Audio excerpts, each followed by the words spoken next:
Welcome to everyone. Thanks so much for coming. We're delighted to see so many people here. And we're looking forward to hearing from all of you a little bit later, too, when we get to the portion of the evening where you ask questions. Of course, as you all know, we have a very special event tonight with Dr. Mark Greenberg, who's going to talk about developing mindfulness in families and schools and with youth.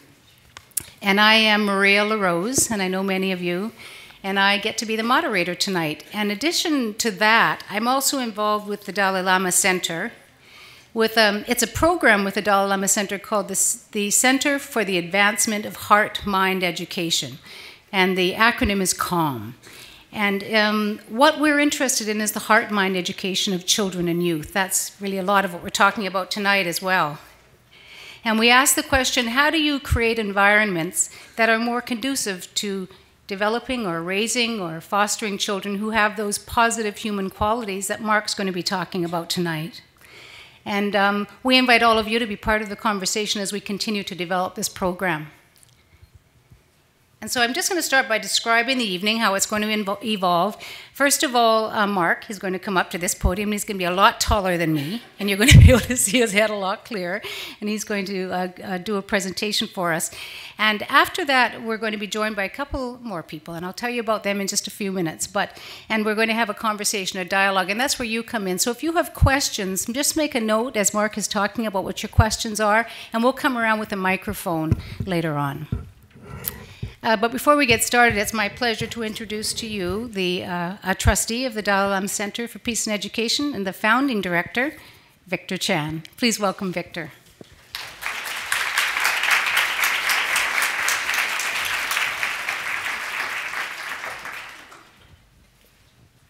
Thank you, Mark.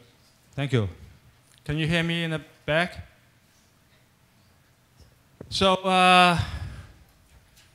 in the last month or so, I think a couple of things happened that, to me, quite interesting.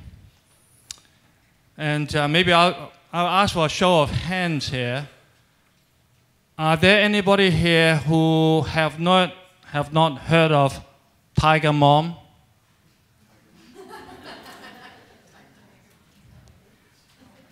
So maybe a few.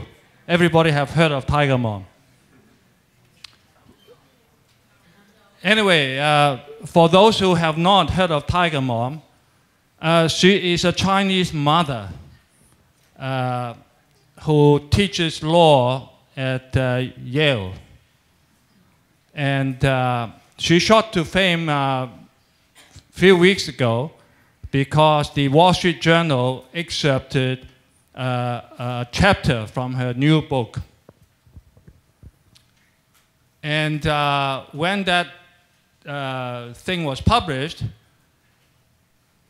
over 1 million people read that piece. And there were over 7,000 comments about this chapter. She is one of those Chinese mothers, and I have one of those myself, who have this extreme parenting. One time she had this 7-year-old daughter who had to practice piano, and she had a lot of trouble with this little piece of piano.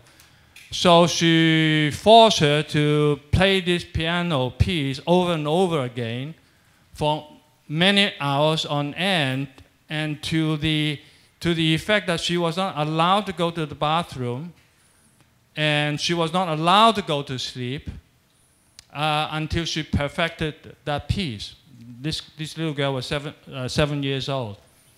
And her daughters were not allowed to have play dates, sleep over, and it is not acceptable for the daughter to have any grade less than A. So she's the Tiger Mom. And the other thing that was very interesting to me was something called PISA, not the tower, but it's an international test that it is administered internationally to 65 countries, kids from 65 countries. They're all 15 years old. And China, for the first time, participated in this test. And the students from Shanghai blew everybody away. They have never seen such a disparity of grades between one country and the second one. You'll be happy to know that Canada was within the top 10, you know, in science, in math, in reading. But the results of the Chinese students was so dramatic that I think Obama was talking about a Sputnik moment, that American kids and American education is now lacking so far behind. America was 17th in the scoring, so lacking behind China. So it was interesting for me to know of this phenomenon of the tiger mom and the lagging behind of education, and how important grades are in this day and age. But I also like to think that the conversation about getting high grades is a little bit skewed in the sense that now everybody is so worried about their kids not having high enough grades. In 2009, we had a stand-up comedian coming to Vancouver in the Vancouver Peace Summit and have this conversation with the Dalai Lama. And his name is Sir Ken Robinson. He's an extremely funny guy. And the premise that he was saying was essentially that education these days are more or less stuck in the industrial era, that, you know, the basic idea of education have not really changed for quite a long time. And the Dalai Lama was really taken with this idea, and actually I've heard him talking about this to other audiences when he was in Calgary and other places as well, because he really believed that education should be something that is much more well-rounded, that it should be balanced. So for him, the idea of educating the heart is something that he has been subscribing to for the last few decades. He really thinks that our education should be a balanced one, that not only do we educate the mind, we have to educate our heart as well. So what does he mean by educating the heart?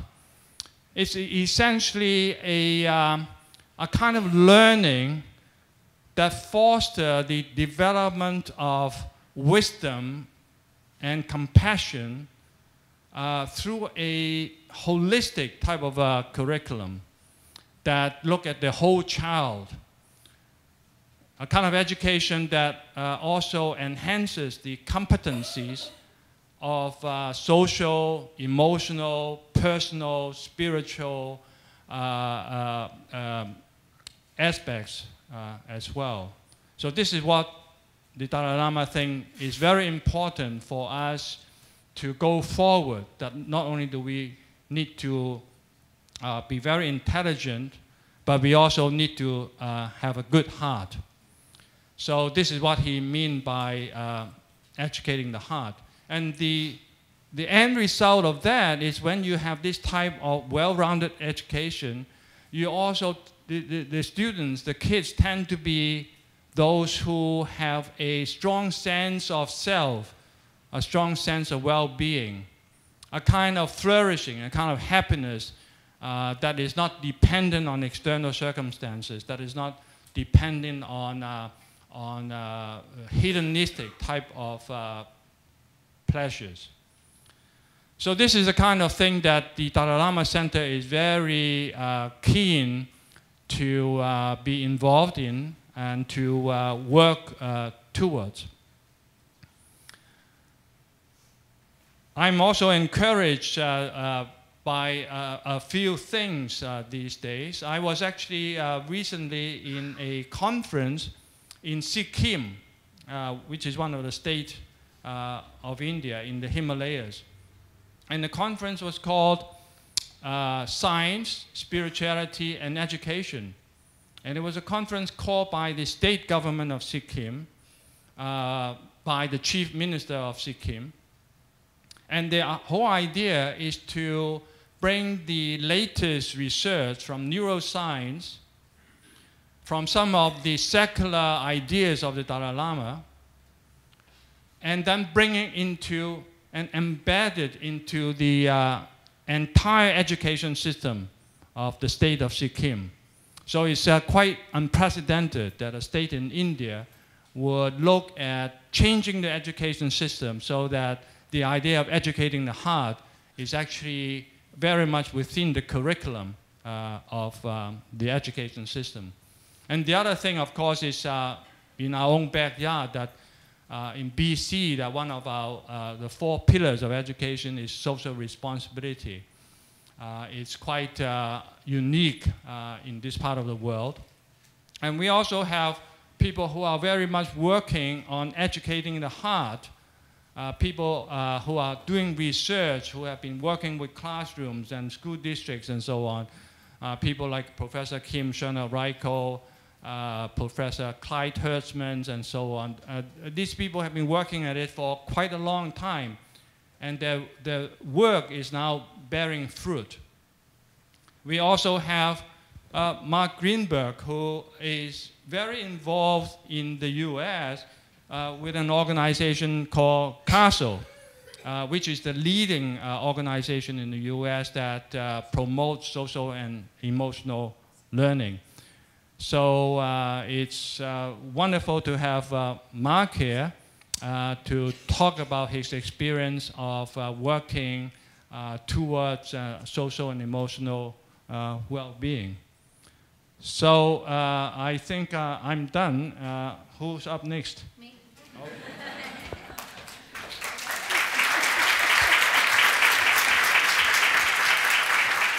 And Victor mentioned Dr. Kimberly Schonert-Reichl, and Dr. Kim, as many people call her, has known Mark for many years, and they are good friends and they're colleagues. They're traveling this journey of understanding the social and emotional world of children together, I'd say. And so we think it's appropriate that Kim Schonert-Reichl be the one to introduce Mark to you tonight.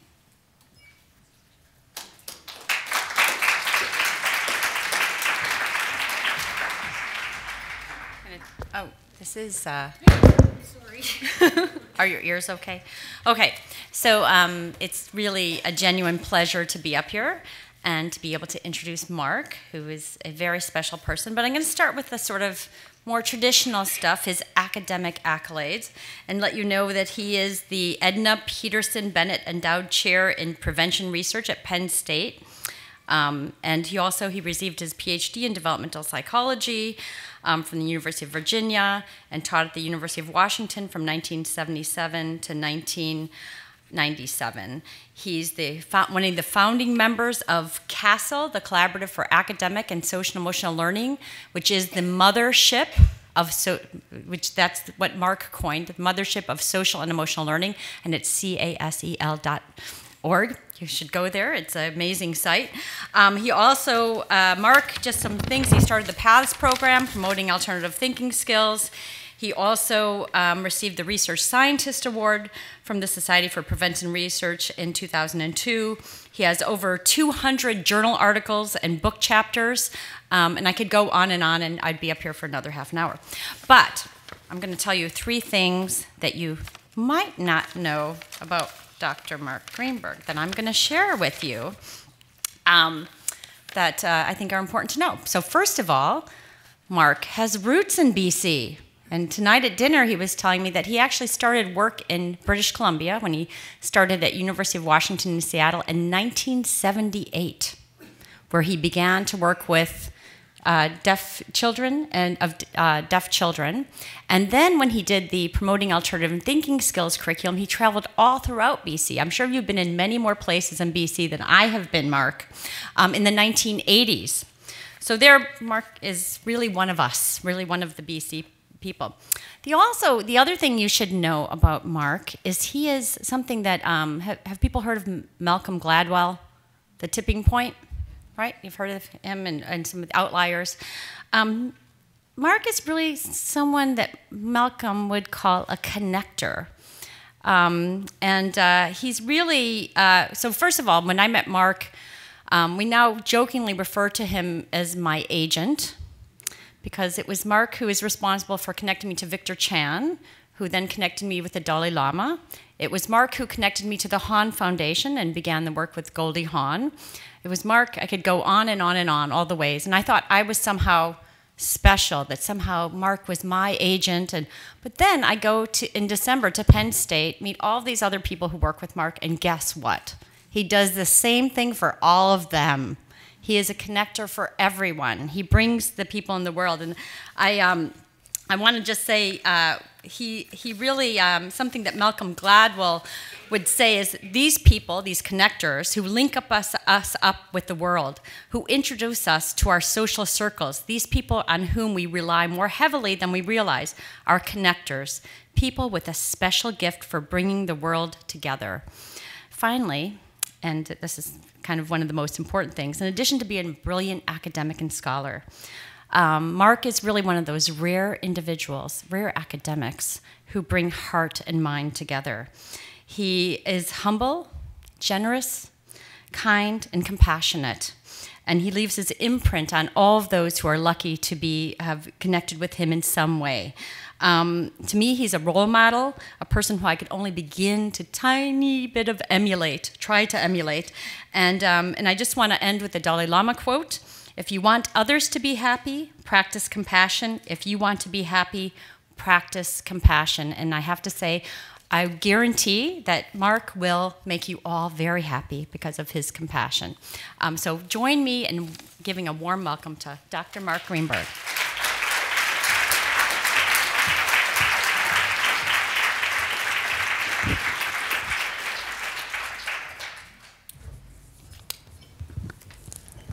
So maybe I should just conclude. No, I'm not doing this myself tonight.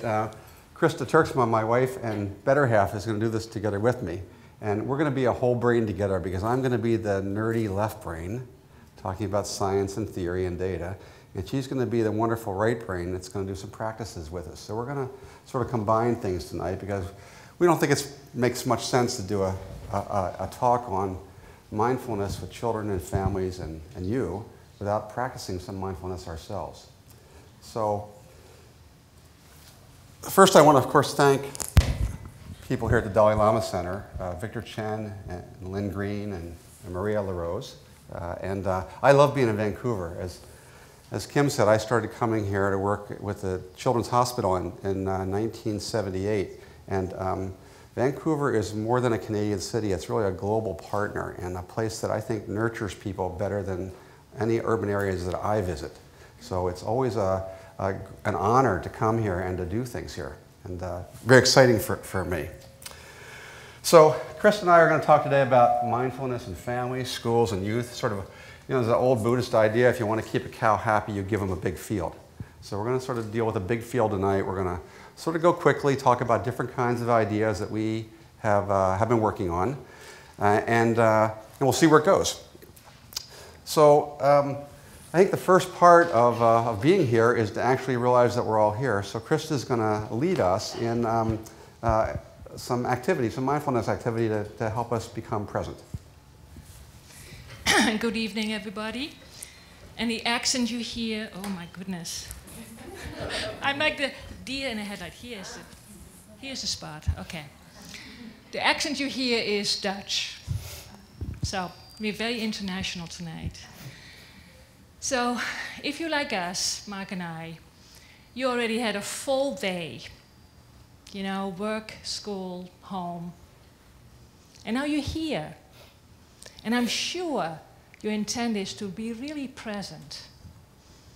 But, our minds, your body might be sitting here, but your mind might be still on the road. Or maybe you had an argument at a dinner table. Or maybe something at work happened. So, to really be here in body and spirit and mind, I would like to invite you to do some breath exercise with me that really what I call synchronize our body and mind.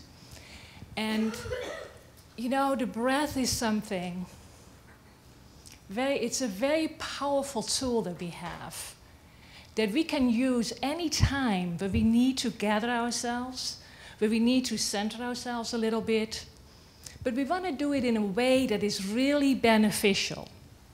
So I invite you to sit as comfortably as you can in your chair, with your feet on the floor, if that feels comfortable. So you feel your feet centered on the earth. And then if you can, you know, your back is straight. And just imagine there is this little thread coming from your head through the ceiling that keeps your head up, not your shoulders. Your shoulders are relaxed. So your front is open and the breath can come in. If you would like to, you can put your hand on your stomach. So when you do your in-breath, you really can feel your stomach expand. And then when we let our breath go, we feel our stomach fall. And in that way, it really is of great benefit to us. So if you're all ready, then I would invite you to take 5 of these deep breaths.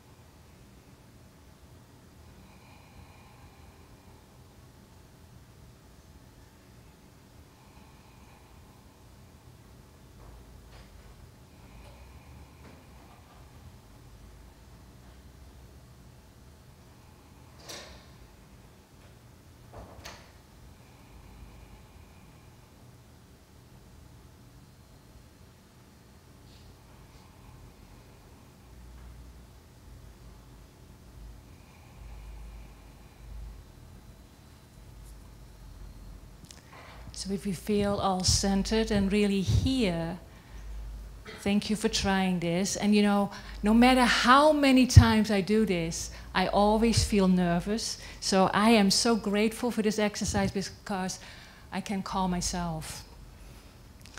Another way of really being present in our busy lives is to set a daily intention.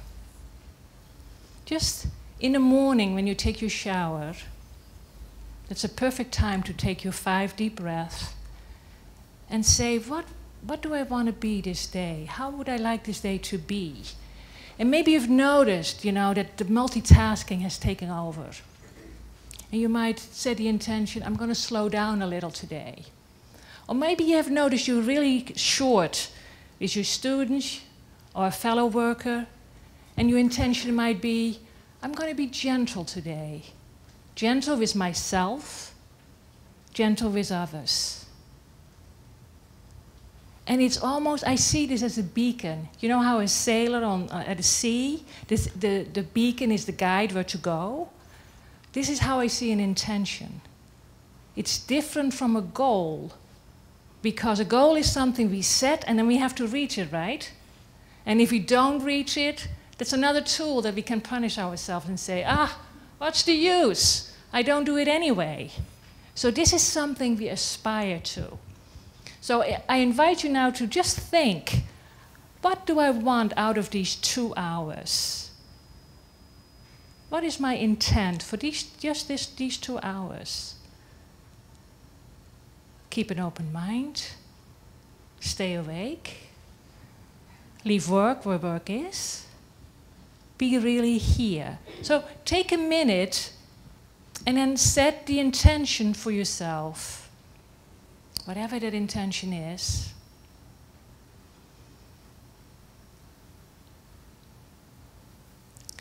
And if you feel comfortable, it always helps if you say your intention out loud, or, you know, turn to your neighbor and share this intention. And then that's after 2 hours tonight. Let's see what happened to that intention. But be gentle with yourself, okay? So take a minute. Hey, Mark. Oops. My intention is to stay focused here. And I already realized I didn't really... We can do all back there. Happy to go. Great, good. Okay, hold on a minute. Where's my...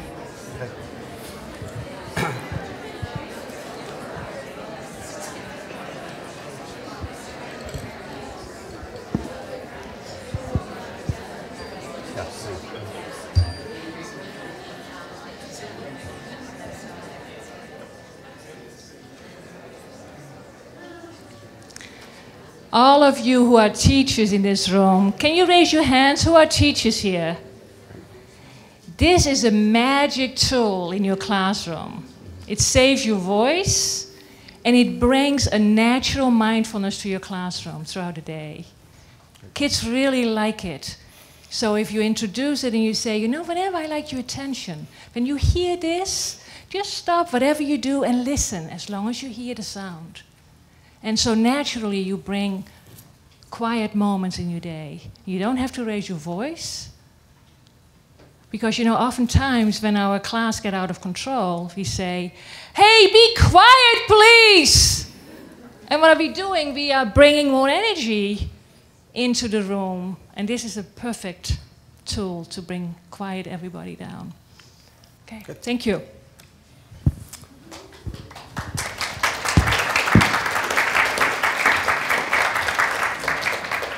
So Christa's going to join me different times during the night, and she's trained as a psychologist. We met in the Netherlands when I was doing the PATHS curriculum in the Dutch schools in 1986. But for the last 20 years, she's been working here on a variety of the projects that I'm going to talk about today.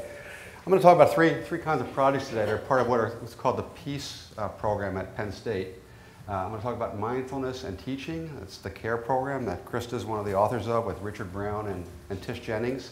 I'm going to talk about mindfulness and parenting, and that's Doug Coatsworth, who is the director at Penn State of this project. And I'm going to talk about mindfulness programs for children and youth, and that's a picture of the traveling yogis, which are yogis I work with in Baltimore that work with kids. We're going to talk a little bit about each of these projects, but in doing so, I want to talk about mindfulness, or whatever this it is, a little bit first, because I sort of have a different view of this than maybe some people do, and I'd like to sort of make it a little clearer. So I think about this a couple different ways. There's certain qualities we're calling it, or we can call it mindfulness if you want. I don't really care what we call it.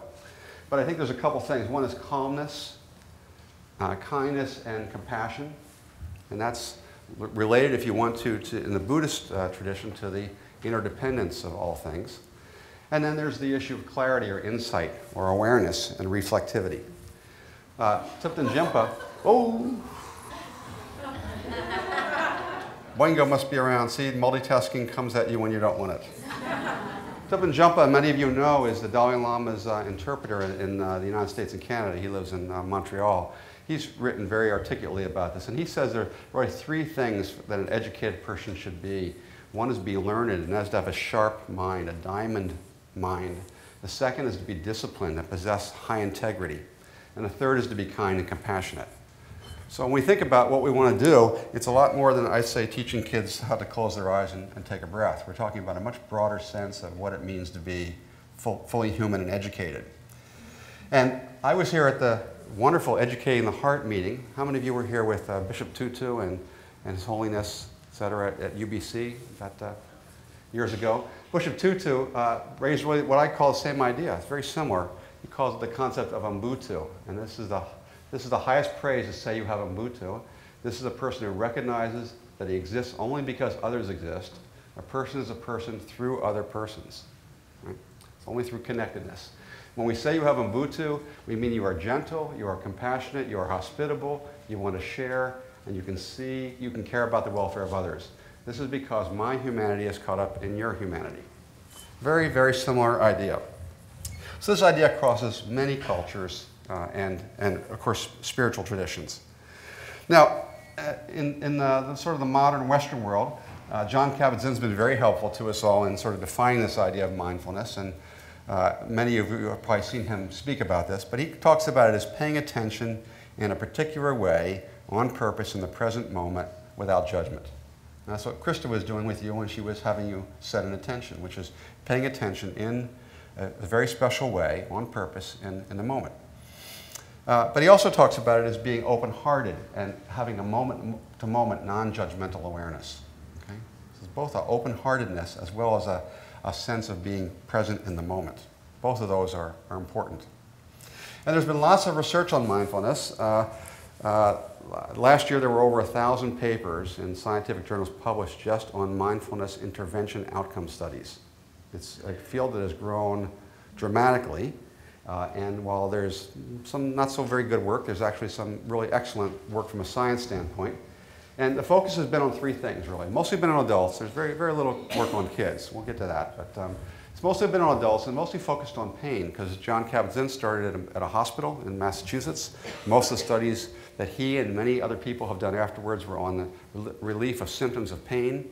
More recently now, depression, substance abuse, borderline personality disorder, all kinds of disorders have been looked at with a focus in randomized trials of looking at the effectiveness of mindfulness training.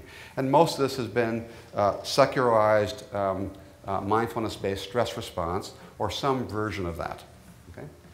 Second thing we focused on is brain activity. And there's lots of great neuroscience in the area of mindfulness showing changes in areas in the anterior cingulate, left dorsolateral prefrontal area, et cetera, showing that in fact when people meditate, they access and activate other parts of the brain that they otherwise wouldn't in the same way. And then there's self-reports of mindfulness, which the neuroscientists don't believe in, because they believe that you really can't self-report very well on how aware you are. That's an area of great controversy right now, what those mean. But there's been very little focus on being compassionate. And as scientists, we're not really very good at measuring this. There's a little neuroscience in the area of compassion now, but not much. And there's almost no focus on interpersonal behavior. And when I'm with His Holiness, and I get to be with him a fair amount, what he always says is that the neuroscience is really interesting. He's very interested in the science of this. But if what happens does not make us better in our relationships with others, then we really haven't gotten anywhere. What's the difference if your brain lights up in a new way if you don't have a sense of being with people that's improved? An interpersonal quality that we talk about. So one of the areas we're interested in is trying to learn how to measure what it means to be mindful in people's social interactions. And I can't tell you too much about that tonight because we're really at the beginning of it, but it's, I think, an important focus. And we've been thinking about this a lot. I, with Larissa Duncan at University of California, San Francisco, and Doug Coatsworth at Penn State, we've been thinking about this. What is interpersonal mindfulness? What are the qualities that we're trying to look at and nurture, for example, in parents and teachers, really in all of us, that are those skills that are important for being aware and compassionate. And we talk about listening with full attention. Well, there's a lot of measurement issues there. How do we measure that? Being aware of our emotions as we experience them in the moment with our children or our students. Openness and non-judgmental acceptance and receptivity to other people, especially to children's thoughts and feelings.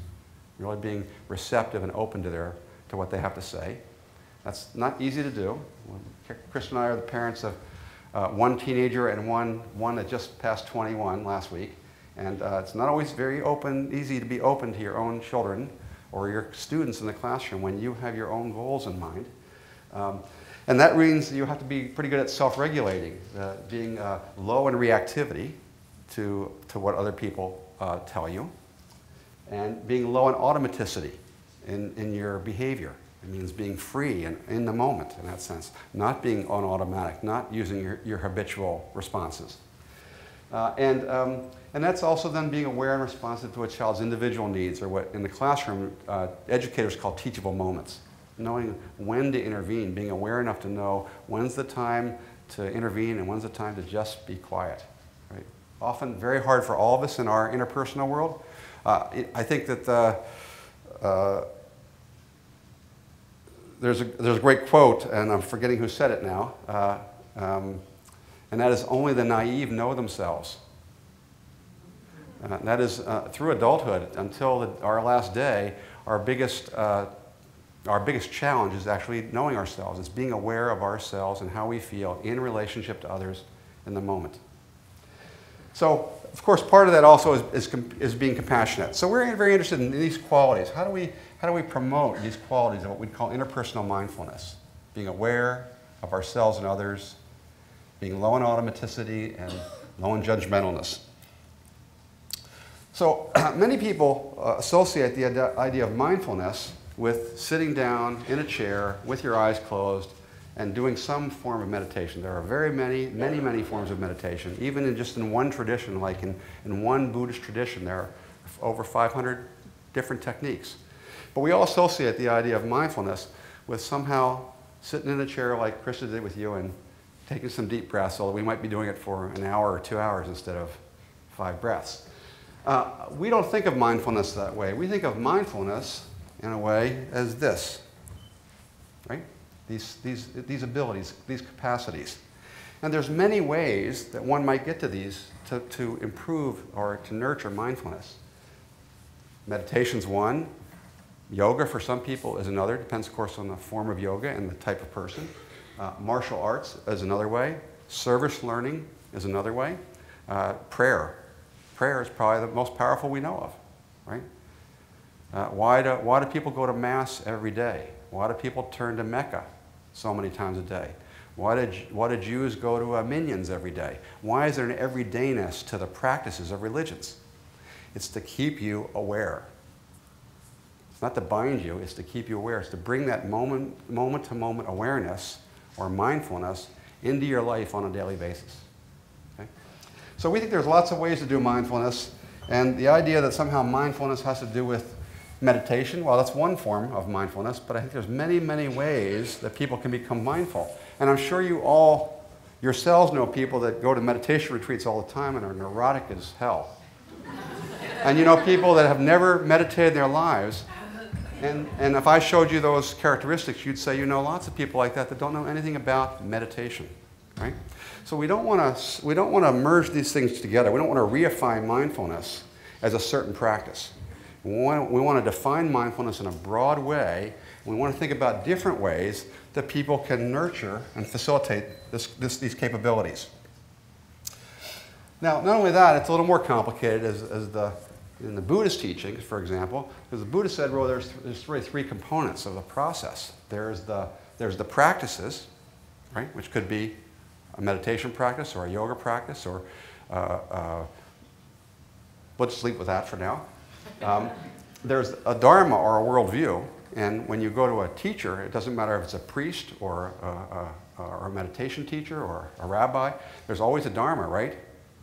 Isn't there always a dharma, a lecture, a minyan? Something happens which brings forward a worldview. It comes from the Bible or the Torah or a Buddhist text.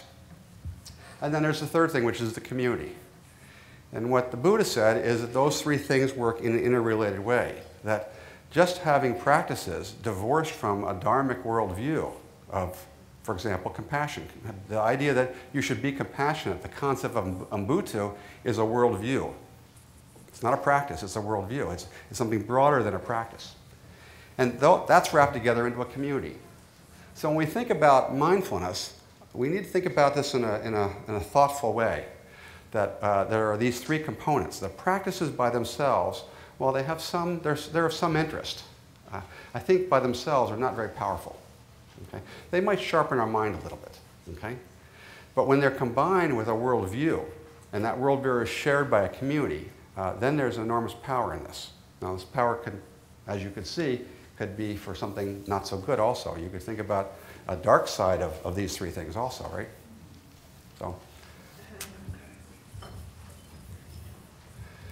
So we think about this in our own work. We think about people practicing something. We're going to talk about yoga tonight. We're going to talk about teachers practicing mindfulness techniques. And we think skilled practice, practicing a skill over time, is very important. In fact, you know, there's a number of studies now of monks or meditators have meditated over 10,000 hours and how their brain activity is revised as a result. No, skilled practices should lead to changes of habits of thought and behavior, because habits are hard to change and it takes practice over time with anything, just like the tiger mother, to change a habit of thought or behavior. And those habits of thought and behavior, when they change, should lead to improved self-awareness, and that should generalize that it really becomes a habit to different contexts. Okay? That's the view. But is that really true or not? And of course, we need context that support that. That's the Sangha community. Okay? But it's not clear to me in the work that's been done, and there's lots of papers and publications, that the skilled practice alone is really where we really want to go without having a worldview or a sense of a dharma or an ethic that's part of it. So, given that sort of as a background, I want to talk a little bit about mindfulness and teaching, and we're going to talk about the CARE project. Some of you are involved in SMART. Teachers here that are involved in SMART? Okay. SMART and CARE are sort of siblings, if you will. And they both evolved out of a meeting that I was involved with His Holiness in Dharamsala in 2000 that resulted in this book, Destructive Emotions. In that meeting, we talked about Eastern and Western views of emotions, and we talked about what we know about emotional development and emotional awareness in the West, and what we know about the effect of mindfulness techniques in the East and the West. And this is a 5-day meeting, and about the middle of the second day, His Holiness turns to Paul Ekman and Alan Wallace and Richie Davidson, whose picture isn't here, and he looks at the three of us and he says, if we know so much about emotions and we know so much about mindfulness, why are there no curriculums or lessons or models to help humans become more compassionate? What are we doing with this knowledge if we don't have models of how to use this information in a way that's effective? So we had gotten an assignment that day, and we stayed up late that night, starting to think about what the research project was that would do this, and we identified 3 groups of people we thought were very important to culture, that they worked in highly stressed occupations and had a big effect on our social fabric. And those were nurses, police, and teachers. And we decided we would target one of those groups to begin to develop sort of nurture this idea. And that resulted in what was called Cultivating Emotional Balance, which was a curriculum in San Francisco, developed originally by Alan Wallace and a whole group of people. I was a little bit involved with it, to develop mindfulness in teachers. And that curriculum really basically followed sort of the Alan Wallace model of shamatha, Buddhist practice, combined with Paul Ekman's ideas on emotional awareness. And it was trialed in San Francisco with teachers, and it showed some very, very interesting effects on teachers' behavior, on teachers' feelings, their depression, their sense of efficacy in the classroom, and a little bit their physiology, which is not published yet after many years. While this was interesting, we thought it wasn't very teacher-focused, that it really had very little to do with what teachers actually do in the classroom every day. It's a curriculum that could have been taught to anyone. And teaching is a very particular profession. Seymour Saracen called it the loneliest profession, because even though teachers want to improve, there are very few supports for teachers to improve their skills, because they're locked in a room all day with the kids and hardly ever let out. And it's a very stressful job. I don't want to spend a lot of time on it tonight, but it's a very stressful job. And learning how to be present and with it in a room where you have a lot of very labile emotions going on all day, and not just wanting to control them, but to nurture and facilitate them, is a skill that very few people ever attain. It's very difficult to do. So we thought that, well, this was a good idea, that we should focus more on what it means to be a teacher in addition. And so that led to CARE, which was an extension of Cultivating Emotional Balance, and it led to SMART, which is a similar kind of model that's been used here in Vancouver, and Kim and others have been involved with it. And what we wanted to do is we wanted to integrate emotional skills, training, and mindfulness, but focus on emotional regulation and focus on how it is that, how teachers could be in the classroom in a way in which they could manage classroom behavior and model the right kinds of behaviors, really focus on their teaching and not just on their ability to do meditative practices. Okay? And care has been around now for about 4 years. We've done trainings in Denver, Philadelphia, and New York, and we now have a federal grant from the U.S. Department of Education where we're doing small trials in both urban and rural Pennsylvania. And every year there's a yearly facilitator training for care for 5 days that Christa and others lead at the Garrison Institute, which is a rebuilt monastery in upstate New York that's a center for contemplative practices in American life. And Garrison is one of the sponsors of care. So I found this on the internet today in the hotel. Can you read this? I will not scream and pull my hair out when the kids act stupid. I will not scream and pull my hair out. Christa said this was an intention today. But the idea is a couple things. One is to increase teachers' well-being, their mindfulness, their positive affect, their efficacy, but also to decrease their burnout and their negative affects. So I don't know what it's like in Canada, but in the United States we have an enormous amount of teacher turnover. I don't know the Canadian statistics, but for example, if you look at the school district of Chicago, every 5 years, about 45% of the teachers turn over. Okay? Yeah. So there's an enormous loss of human social capital, right, that results from this. And the issue is, how can we make teaching something that, under the stress and pressures of today's life, can be more efficacious and satisfying? So care works in a couple different ways. It has a number of 2-day sessions, like their retreats, away from the school in a nice place. And they're separated by about a month. And sometimes we do 2 days, and then 1 day, and then 1 day.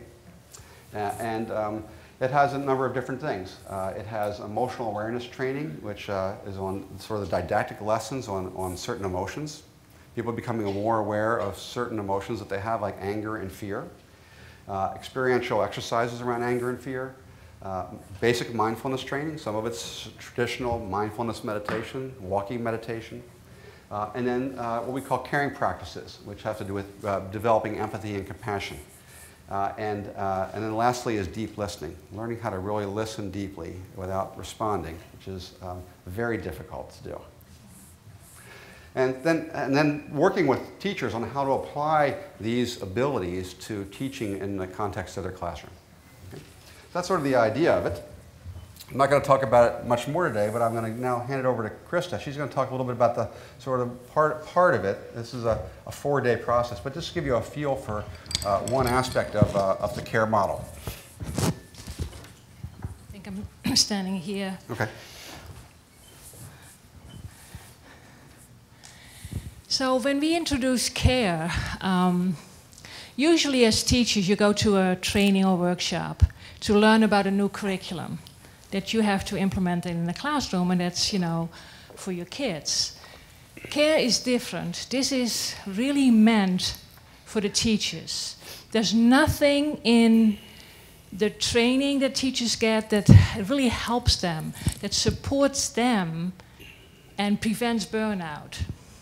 So if you look at this beautiful tree, and if you just think about seeing this tree outside, then probably the first thing you would see is the beautiful apples and the beautiful leaves, and then you might see the trunk. And this looks like a really healthy tree, right? What you usually don't see are the roots. And the roots play a very important role in the overall health of this tree.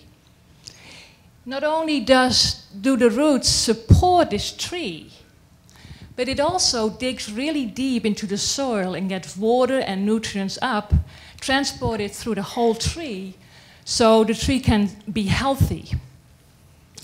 If we use this metaphor as a representation of us as a teacher, then what you see right now, you see my trunk.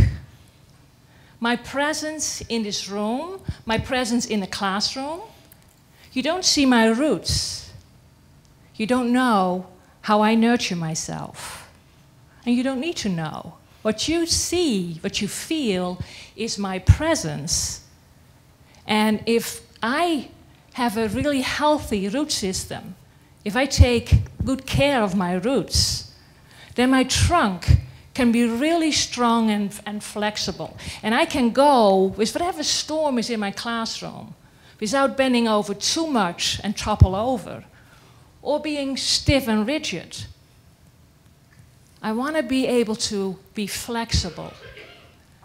And if you then look at the leaves and the fruit, that is what I teach and how I teach. And the healthier my root system is, the more of a genuine presence I can be in my classroom,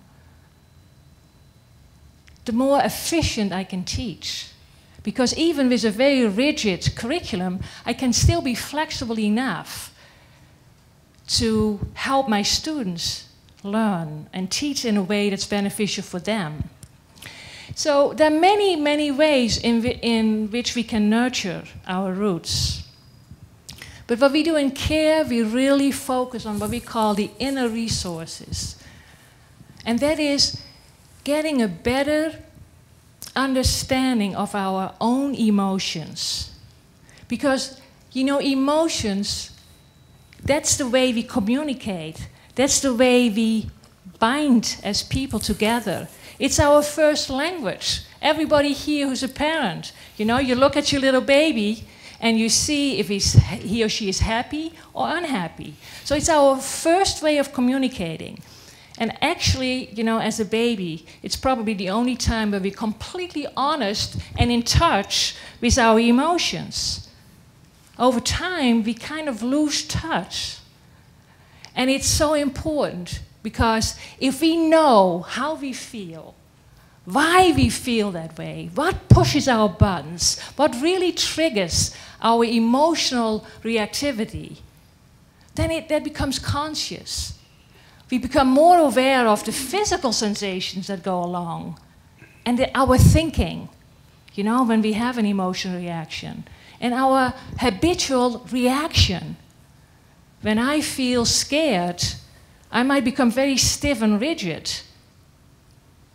So this awareness is cultivating, that care is cultivating awareness of our emotional life, becomes then such a strong resource for us.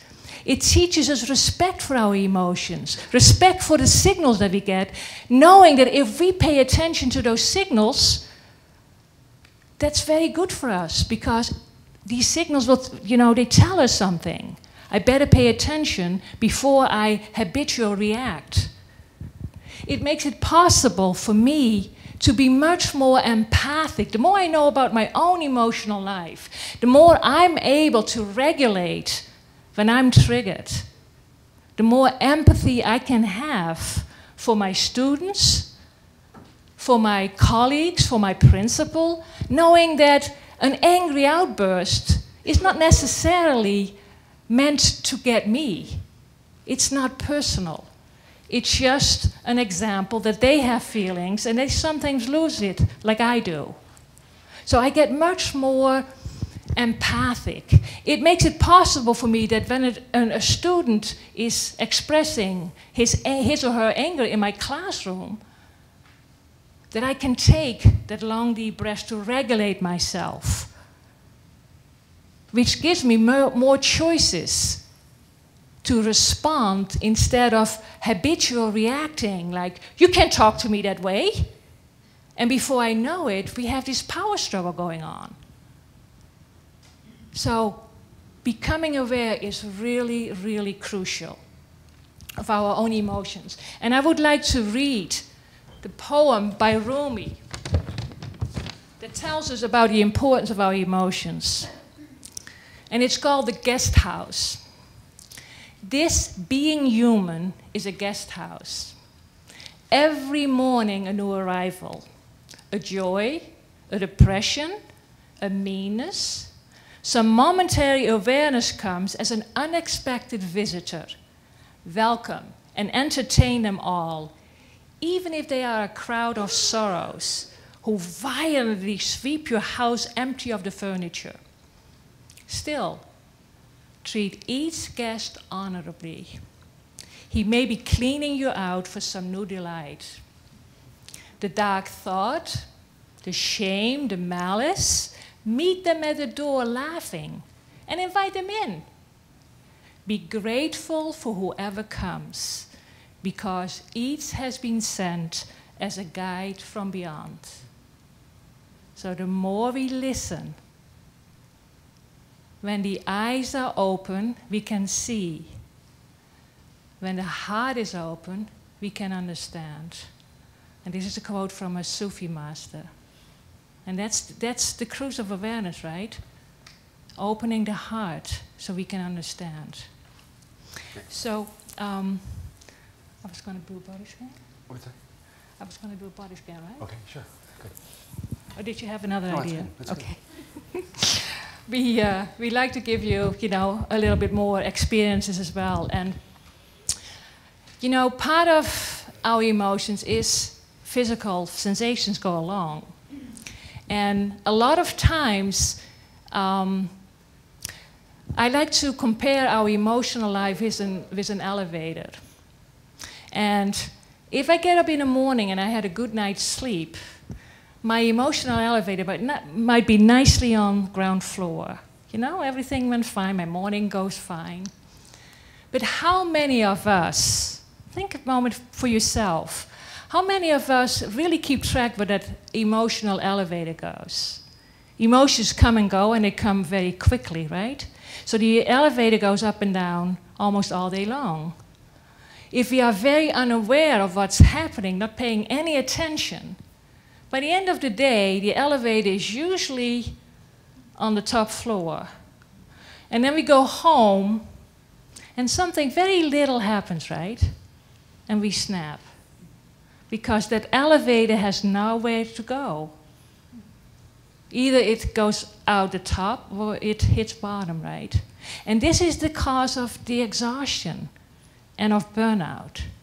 So one exercise that we introduce is to do at the end of a school day, especially if you had a difficult day, do a quick body scan. Because these emotions get stored in our body. And some of us might have migraine headaches. Or most of us are aware of the tension in the shoulders, in the neck. So, lay in bed and do a quick body scan. If you fall asleep doing it, great, you get a good night's sleep. So, again, I invite you to do a quick body scan with me. And again, I like you to sit in what we call our mindful position. If you feel comfortable, I will close my eyes because then I don't see you all looking at me. If you don't feel comfortable closing your eyes, you can just have a soft gaze down. And just initially, let's just pay attention, bring our attention to our breath. Just be aware of your regular breath coming in and going out without changing it. Just noticing what is your normal breathing like. And if you feel yourself thinking about, I'm not breathing right, just let that thought go and bring your attention back to the breath coming in and just going out. Non-judgmental.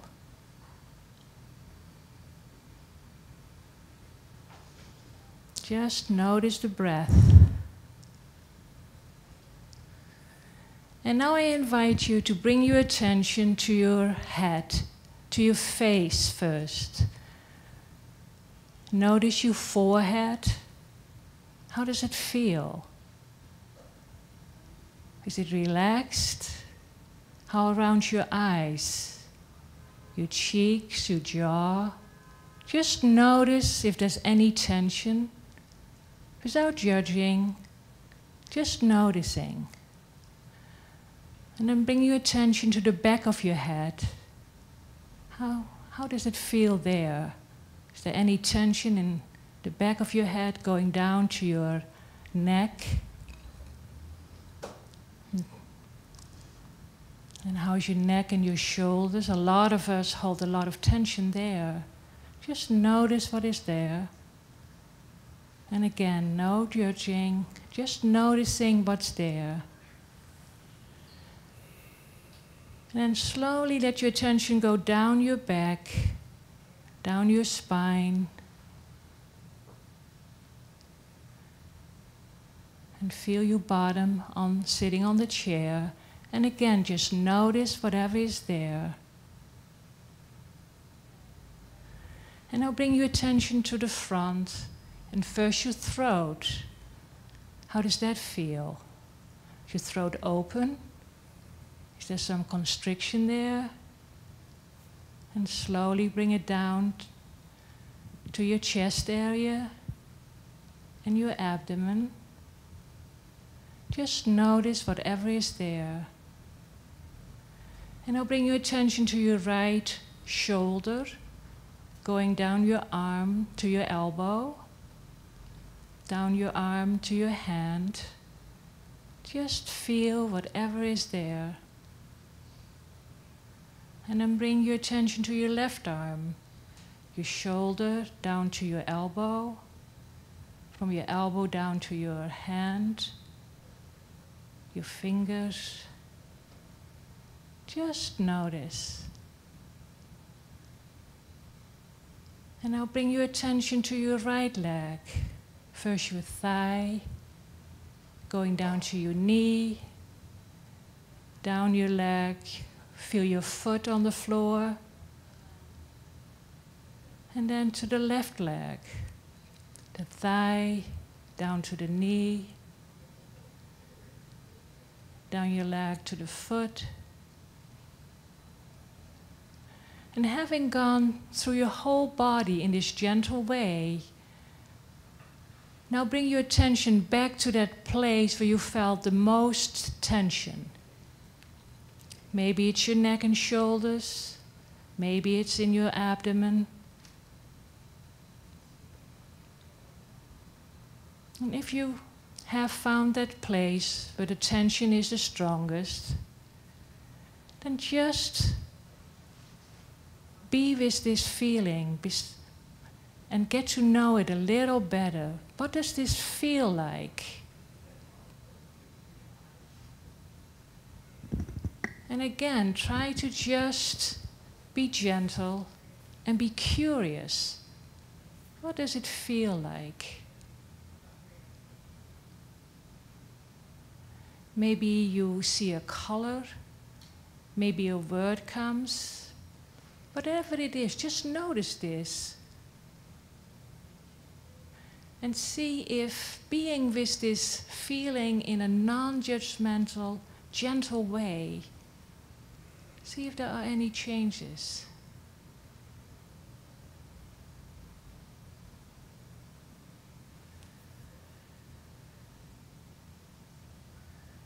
And if your mind starts to wander, just gently bring it back and really get to know this feeling.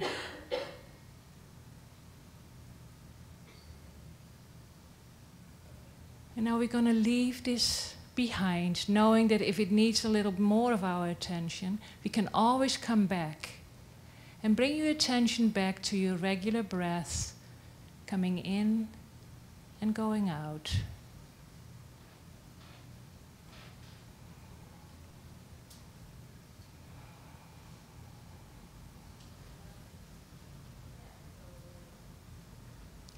And when you feel ready, I invite you to bring your attention back into the room and open your eyes if they were closed. Some sharing. No, time-wise, I think I need to move on. Okay. We've got a very compliant classroom today, Christa.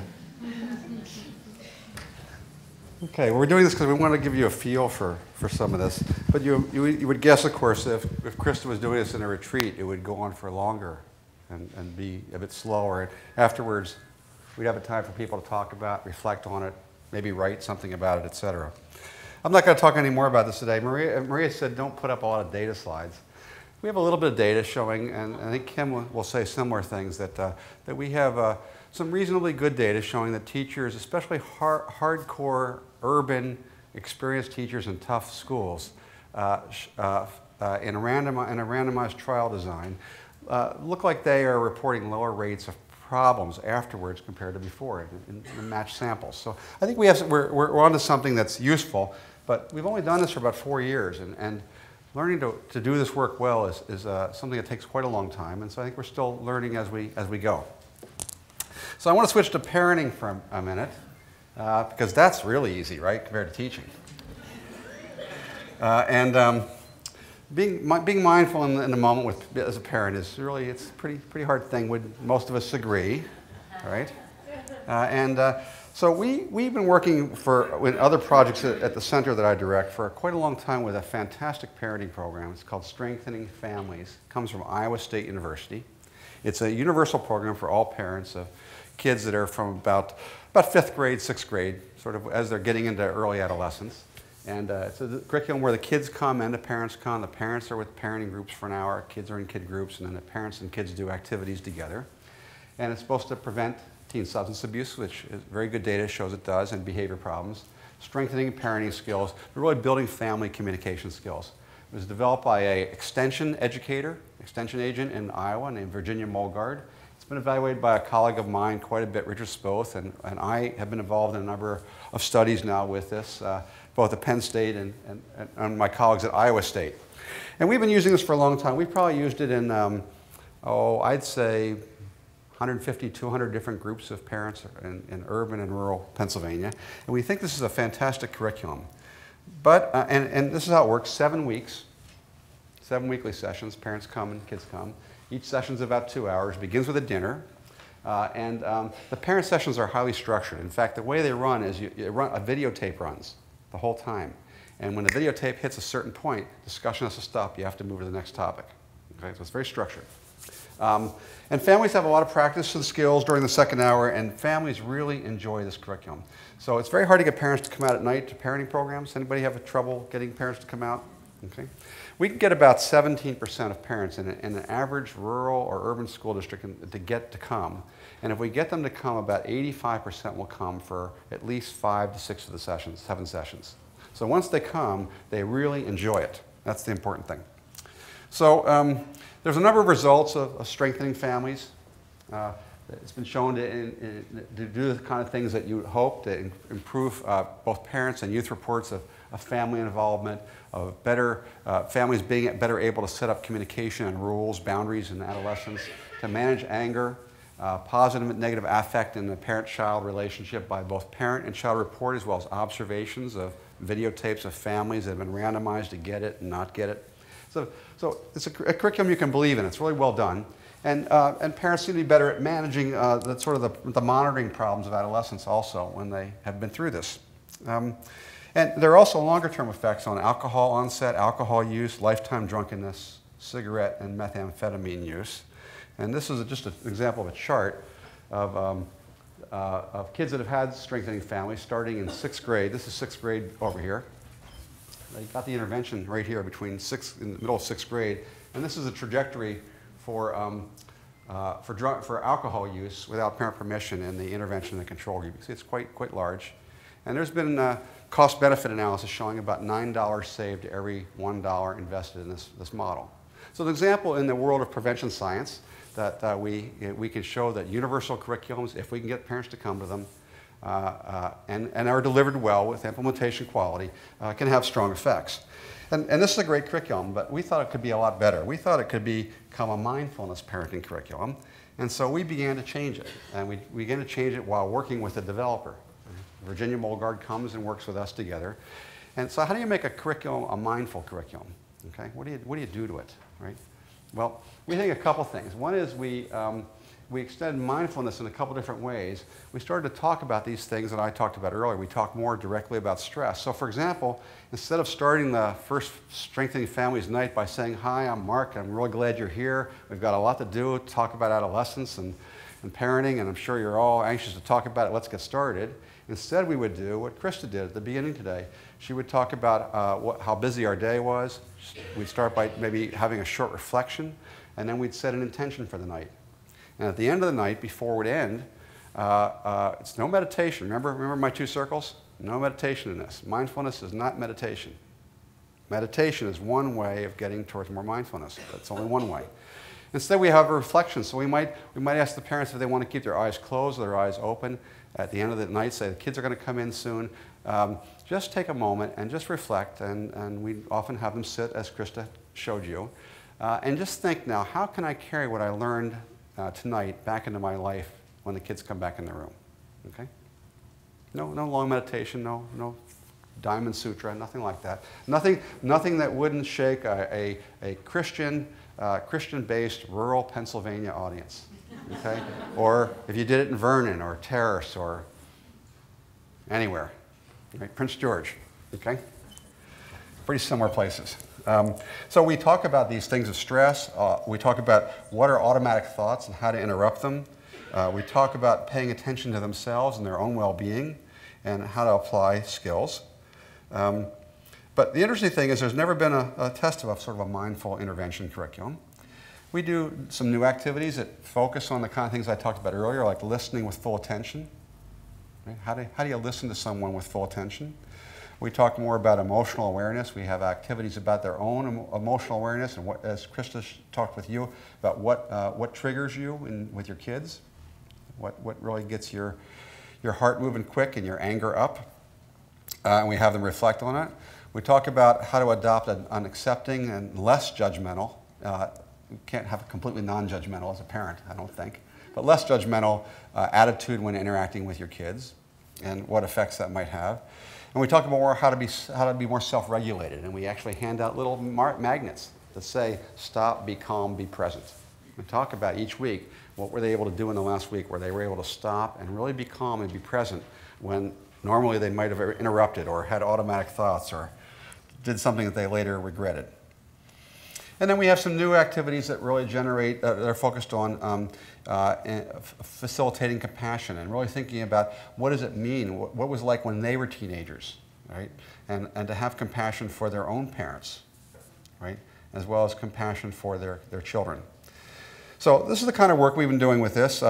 We did a randomized trial. I won't get into the science too much. You can read articles if you want to. You can go to the Penn State Prevention Center website. But we did a trial where we randomized families to get the Strengthening Families program I already told you about that already has that good, great long-term data. So a third of the families got randomized to that. A third of the families got randomized to this new model. And a third got randomized to just getting information sent in the mail, which is basically doesn't have any effect. Okay? And we've published some papers on this, and this is an example of the mindfulness data. We actually have a measure of parents' report of their mindfulness. We don't have a good observational measure yet. But what you see is that in the mindfulness group, it went up. In the strengthening families group, it sort of about stayed the same. And in the control group, it went down a little bit. And we have lots of other data I won't bore you with much tonight, but we looked at mothers' symptoms of distress, anxiety, depression, anger, etc. And what you see is that there's a lower rate of, this is the mindfulness compared to a control group, and this is the mindfulness compared to the standard strengthening family. And in both cases, there are significant effects that, compared to the already effective program, building more mindfulness led to mothers reporting fewer symptoms after they went through this 7 weeks of program, and reporting better global mental health. Okay? So we can take programs that already are quite good, and I think we can build more of what we'd call a reflective, mindful, compassionate approach and make them better. Because a program shows that it's better than a control group doesn't mean we're where we want to be, right? We want to continue to improve programs to make them better. So with that, I'm going to switch to yoga and kids. And these are two yoga dogs. You know about yoga cats? Anybody know about yoga cats? And of course, being yoga, there has to be a yoga elephant. Yoga everywhere. Yoga is everywhere. How many people do practice yoga? Okay. In America, there's been a national survey, somewhere around 12% of women practice yoga regularly. It's really high. And people practice it because they think it has benefits. And in fact, it appears to in adults, and there's lots of different benefits that it has in terms of sleep, pain, heart rate, all kinds of data. Yoga for kids is hot. It's like a hot thing. It's like the newest hot thing. And I Googled today at 3 o'clock, and I found 21,300,000 hits for yoga for kids. Okay? So that's pretty popular, right? And so what do we know about yoga for kids? Right? Well, we don't know anything. We know almost nothing. We have a strong wisdom literature of anecdotes on yoga for kids. I just did a review paper on this topic, and we know that in India, yoga has some significant effects for kids. And that's an environment, a culture in which yoga is very different than yoga here. And there's just a little tiny bit of data, not much, showing that yoga has some effects maybe on asthma for kids. And there's some question about if it does anything else right now. And the reason why we don't know anymore is because there are almost no randomized trials of any kind of yoga on children, normal children, children with ADHD, children with anxiety disorders, children with asthma, children with sleep disorders. There's really almost nothing known. Right? There's a lack of science in this area. There are 21 million hits, but and I'm not arguing that yoga is a bad thing at all. Please don't get the idea. I'm actually going to promote it. But the idea is that we don't have a science of it, and there are enormous claims. I go to meetings in which people make unbelievable claims about the effects of yoga. Some of them could be true, but we've heard enormous claims about lots of things that when we actually look at them carefully, we don't see much effect at all. So this is an area for scientific scrutiny as well as enthusiasm. But like in most fields, the enthusiasm gets far ahead of what we actually know works, and this can backfire and create a lot of danger later on. To say this also is to say that when I talk about yoga and children in schools, I'm talking about, for the most part, the exercises, but there is a dharma that goes along with it if you're a yoga teacher, and we have to make sure that this is separated from any particular religious domain. So we've been interested in this for quite a while, and I've been working with a great set of colleagues in Baltimore, inner city Baltimore. Anybody see The Wire? You guys know The Wire, the TV show? It's in that neighborhood. It's a very difficult, there aren't any neighborhoods like this in Vancouver, okay? This is a difficult urban environment, that's all I can say. And I met these three men, Ali Smith, Atman Smith, and Andy Gonzalez, about 4 or 5 years ago, and they're called the traveling yogis. They're neighborhood men, ethnic minority, African American and Puerto Rican, and they've been doing yoga with kids for a while, and they're the real thing. And they agreed that they would let me randomize trial them and see what we actually could find, what effects really could we find from doing yoga with kids. And these are kids that are normal, everyday, inner city African American children that are all low income in Baltimore City. And that means they live in a very traumatized, stressful environment. They report high rates of anxiety and depression, for example. Dropout rate in their neighborhoods about 45 to 55% from high school. So can yoga and mindfulness support the development of children? Can it improve their ability to cope and pay attention? So we did a little randomized trial, we had 4 schools in inner city Baltimore. We randomized them, 2 schools. We did the intervention, and 2 schools were controlled. Parents all consented to have their kids involved. And we had about 45 intervention kids and 45 control kids in the first study. And the kids did this yoga during the day, during the classroom day, during their activity period. And it lasted for about 45 minutes, but 15 minutes is getting them there, 15 minutes is getting them back. About 20 minutes of really good focused time. And we did this 4 days a week for 16 weeks. Okay, so pretty intensive, right? Every day, practice, right? Skilled practice. Once a week, I think there's probably very little possibility there'll be any effect at all. Although that's a scientific question we could ask. So this intervention is based on a series of yogic exercises. It doesn't come from a single yogic tradition. It's really combined. But we progress from simple to more complex yoga postures across the time, including, of course, breathing exercises. And then there's mindfulness training. So anyone who's done yoga, you know that at the beginning you're sort of stiff and you start going through these exercises and you get to things like downward dog and you're breathing like crazy and you can hardly take it anymore. And then finally you've gone through the most difficult, complex, challenging exercises, and then you get to lay down in the corpse position, or what people call shavasana, and it feels wonderful, right? Well, it feels exactly the same way for kids. It's very quieting for them. And that's a time when you can actually do a little meditation, a little mindfulness training with them, because now these are 4th and 5th graders. These are not kids that if you walk into class and say, let's close our eyes like we did with you today, they're going to close their eyes and take deep breaths. But when they've been through the yoga for about 20 minutes, now laying down in that quiet silence is really pleasurable. It feels really good. And so then we do somewhere between 3 and 5 minutes of a mindfulness activity, different ones on different days, because with kids you want to use different ideas. And so the students are instructed to withdraw their attention from distractions around them to a focal point inside themselves.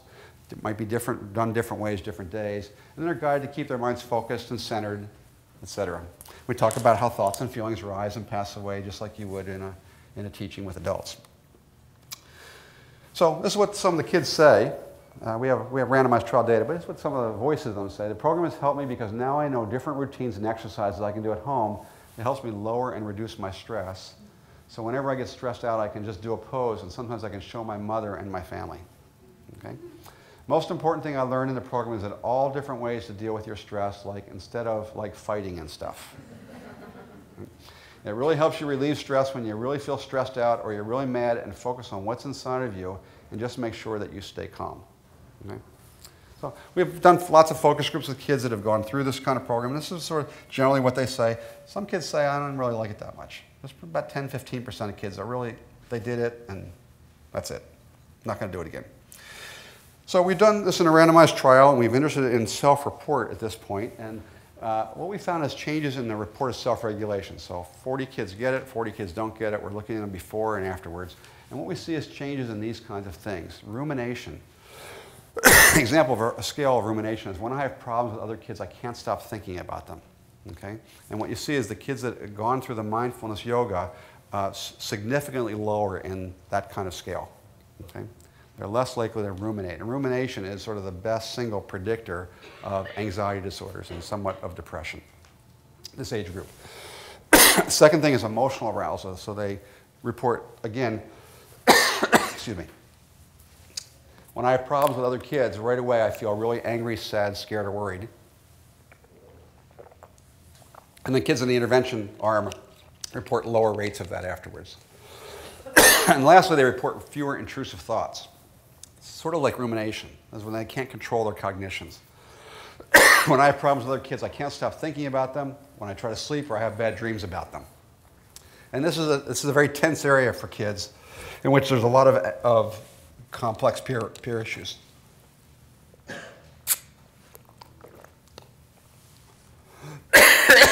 Excuse me, just getting over a cold.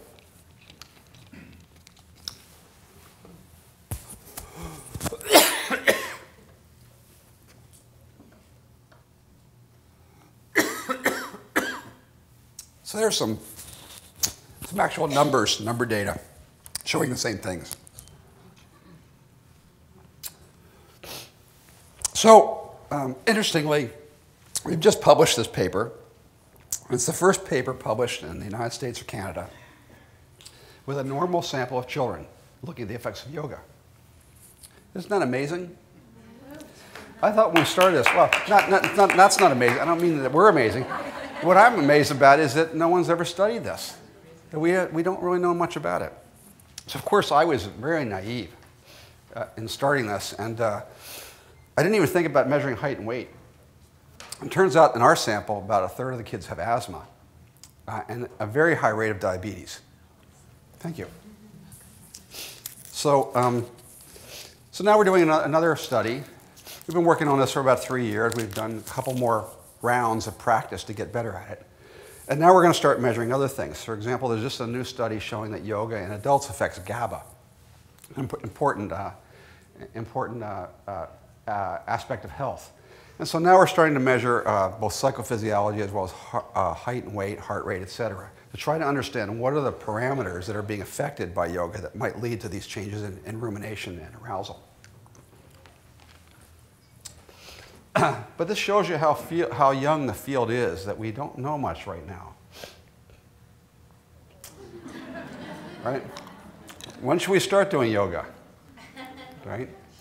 I and some colleagues that work in this area feel the same way about meditation. At what age is meditation a good thing for kids? Is it possible that doing meditative techniques with kids that are young might actually end up having iatrogenic effects? Children are supposed to play, right? Play is in some ways a very mindful activity, right? Could doing mindfulness with kids when they're young turn them off to it when they get older? Could it be another sort of insidious form of adult repression on children? We need to think carefully about what we're doing here. What can mindful practices do? Well, I won't get into the science of this anymore. We can look at physiology and endocrine function. There's lots of things we can look at, behavior, of course. But I think it's going to really be much more complicated. And usually that's how science turns out. And that is, it may have quite different outcomes depending upon the practices. And there are a lot of practices here. So breathing is one kind of practice. And there are lots of breathing techniques. Yoga has a number of very different forms. And if we're doing meditation, if we have a compassion focus, it's very different than having a shamatha or an intention type focus. Okay? We know that in the neuroscience of this, that at least in the adult literature, that attention type interventions, meditation interventions, and compassion type interventions seem to have different effects in brain activity. Okay? We don't know anything about this in children. It's going to probably depend on the population. So we don't want to make too many claims here. We're going to be really careful as we enter the science of this, that we are careful about understanding what the effects are, because in some cases there may be no effects, and in some cases there could even possibly be iatrogenic effects. These are tools we need to understand very carefully. And having a clear theory of what it is you're doing and what changes you expect are very important to this. So I'm a scientist and I'm a practitioner.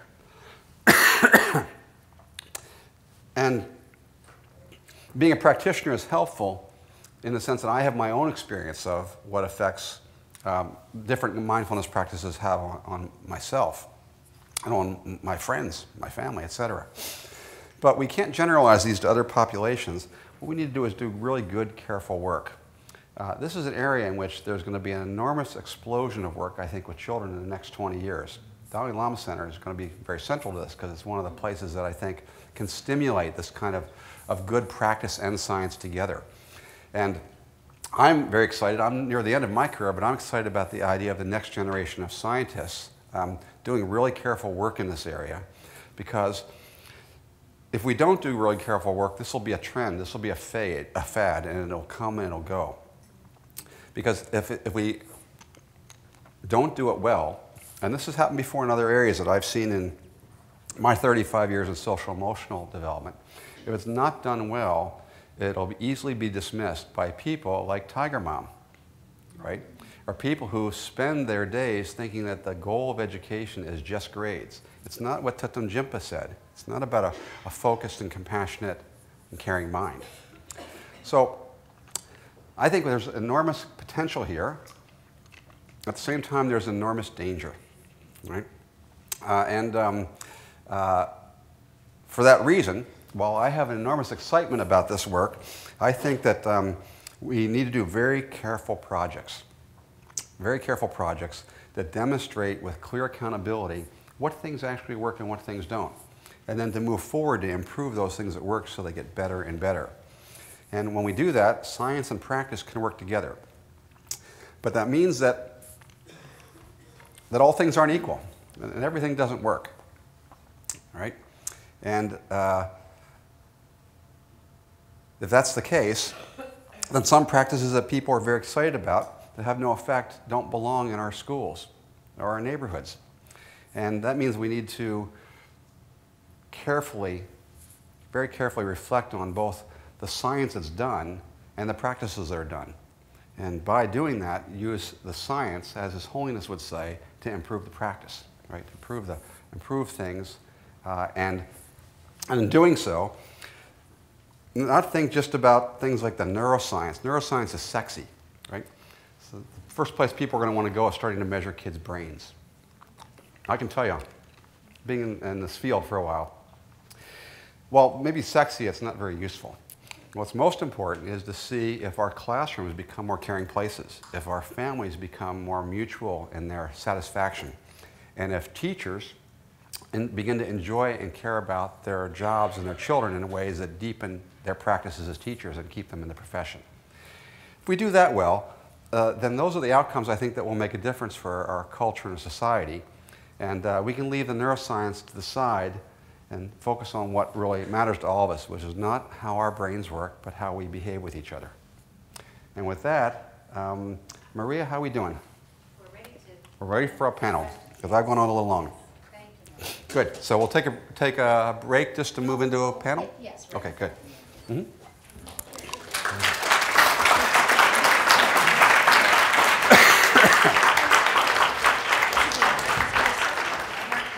Okay. And Kim and you and Okay, Kim good. there.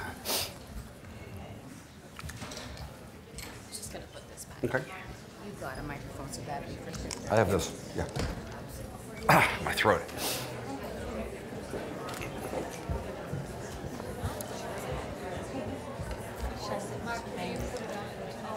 So can people hear this? I don't know how you can read that poem. There were big letters. Okay. It's like, And I have done it so many times that oh, I okay, almost good. know. Because I was like amazed. I was like, Thanks. oh my God, I'm so impressed with Christa. That was great. I loved it. Is it too negative? It was so wonderful. Okay. It was perfect, perfect. Next time we need I know. Okay. Is it on? Hello? It's supposed to be on. Yeah, it's on. So use mine. That's okay. I'll use one of these ones you guys can share. So we're going to take some questions now from the floor. But I did want to. You've met Christa and you've met Kim briefly, but Kim is working. Dr. Schonert-Reichl is working from UBC, and so she knows about the mindfulness practices that are happening here in British Columbia, especially in the schools. And so just before we start to take questions, that's exactly where we'll go right now. Kim, just very briefly, just tell us about the programs here in Vancouver, because some people are already taking part in them, but others may have questions for you about Vancouver in particular, BC. Right. Great, thanks. So, hi everyone. I don't know if you realize, but Vancouver is a very exciting place to be for this kind of work. For the last several years, I, along with some of my colleagues, have been working in partnership with the Vancouver School Board and also Coquitlam School District in the area of mindfulness for children. And there's been a program called Mind Up. Have some of you heard of Mind Up? Raise your hands. And that is actually being used widely in Vancouver. It's a curriculum developed by the Hahn Foundation. And actually Molly Stewart-Lawler, who's here, who was a primary writer for the curriculum. And it's been K through 7th grade, and it's probably, I think there's about 600 teachers who have been trained in this curriculum in the Vancouver area. We also have another program called SMART in education. Mark mentioned it, stress management and relaxation training, and we have a study now. And I wanted to sort of dovetail on what Mark was saying. What is so wonderful here is the research that we're doing is because there is such a, and Lisa Pedrini, who is here someplace, manager for social responsibility, back there. We have such a great partnership that we're able to do the really good science here in terms of what Mark was saying, because we have this partnership, because we're able to do the randomized trials and do all sorts of research because of the cooperation and partnership we have with the district. So, Thank you. Thank you, Kim. So Freitas has a microphone there, and please raise your hand if you have a question. We'll get started. I'm sure a lot of you have questions. It's an observation that I've noticed working with small children, and I agree with Dr. Greenberg about children, when they play, they are very mindful. When they're left on their own, they have that natural tendency. Mm-hmm. And so I have a feeling a bit like Mary Gordon, who sees empathy as a natural inclination in small children. But what I think happens is that we put these little beings into an environment where those things are not allowed much space. They're cluttered. Their natural tendency to be mindful or to be empathetic are cluttered with this demand to be smart and educated. And so maybe there could just be a little bit of an opinion on that. It's not like having to, it's almost we have to retrain them with something they already know. They already know this when they're small. Thank you. And it actually is similar to, it raises a question that I have. You've been doing this work for, you said 30 years or something like that. Are children more stressed now? Or are we needing this more now because in part of what you're saying? And well, I think there's no answer to that question. Everybody says they are, but I don't really know if it's true or not. I think adults are more stressed, so if that's the case, probably it's true for kids. But I think the system, and even though British Columbia has social responsibility, which is unbelievable, it doesn't probably enact it in every school in the way it should. Talking a good talk and actually walking the walk are two different things. And while it's there in the province, it's a fantastic thing. I'm sure there are many schools in which teachers don't feel very well supported themselves, and they don't create very nurturing classrooms. Now, life is complicated and difficult and challenging, and by the time kids get into the middle of elementary school, their peer relations can often be very complicated, hurtful, and difficult. So while they may have a natural empathy, there are other forces here at play that are also part of the human condition and dilemma that go in the opposite direction that are not generated by adults. Okay, this is not just an adult problem, that we're doing something to children that's making them unhappy. Okay? We do it to each other as adults, and by the time children become middle childhood, they're doing it to each other. There's nothing worse than girl gossip in 4th and 5th grade. You know, it's very powerful, and it doesn't matter where you go in the world, it's happening. Right? There's nothing worse than, in some ways, than boy exclusion, physical exclusion in games, and we know it happens in all cultures. Okay? So both of these things are happening at once, and the question is, can we create nurturing classrooms that really, where teachers are well trained to create a climate of caring, knowing that this is also the case, that there are both forces going on at once. And I think that very little attention is paid to that in most places, maybe a little bit more in British Columbia. But as Kim knows, and as I tell His Holiness every time I meet with him, I tell him the same thing. There is not a university that I know of in the world that requires teachers in their training to have a class in social and emotional development, just one single class. Okay. Now, how could that be? go ahead. I just want to say, I think there is actually, because I'm lucky enough to be trained as a Montessori teacher. Oh, in Montessori training. Very much a part of our training. Right. Very, very specific Montessori training. I would agree with you. Any major college of education that we know of anywhere in the world. And I've never been countermanded on that. Even though Kim and others in the UBC have developed this great program now on social emotional attract, if you will. It's a cohort. So UBC last year, based on Mark telling me this, I will say he influences me. We started last year at UBC the first ever cohort that with a focus on social emotional learning and pre-service teacher education. And just so you know, we also now have a master's program with a focus on social emotional learning and development that just got approved last week. So we are starting. Far ahead. Vancouver's far ahead. But why don't we demand at every college in teacher training have teachers have a course on social emotional development? Why don't we have a course for teachers on their own personal development? Right? Why does this all have to happen where this is all done as programs afterwards? Right? We should be nurturing these abilities as the people become teachers.